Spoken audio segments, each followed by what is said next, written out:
Telmo, sexu harreman bat izan duzun azken aldia? Oain zara, segunda gaur, aste artea. Aste artea. Igandean. Igandean. Ez dago txarto. Ondo.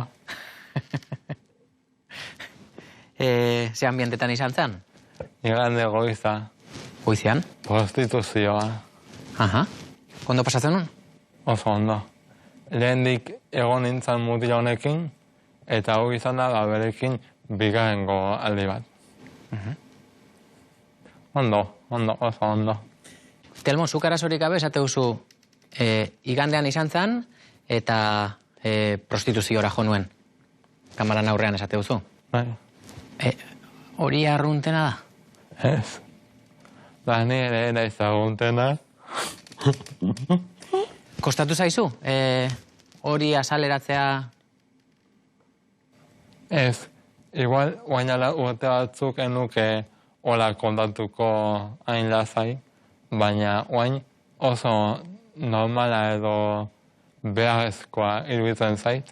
Iruditzen zait, prostituzioa joatea edo zerbitzu hori jasotzea bala keinu bat giza eskubidei edo sexu eskubidea Bermatzeko. Bai, hori da.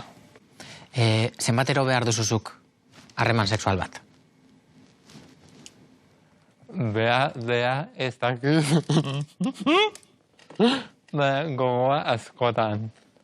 Oban, noiz alet jun olako leku batea, dirua daukatenean.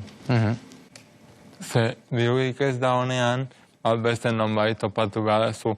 Da igual beste nonbait hori ez da hain erraza. Zeni askotan enaiz egon, nik egon nahi nuen pertsonekin. Egon naiz nerekin egoteko dispuesto zeon jendearekin. Doan pixkanak horrek bai, ez dakit autoestima kaltetzen dizu edo. Resignazio puntua dago, zure bizitza sexualan.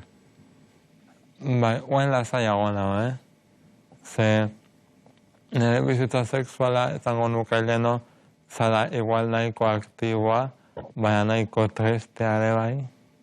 Eta guain igual da lasaiagoa, garestiagoa, baina baita duinagoa ere bai. Bueno, eta nire antzakiko personajeak esaten duen moduan, igual berez garestiagoa eta zaizkit ordaindu ez dituanak. Hori autoestima eta denbora kendu izkatelako, bestek ez diat ezak kendu, diruanik eman diet. Eta plazerra eman dizute? Bai.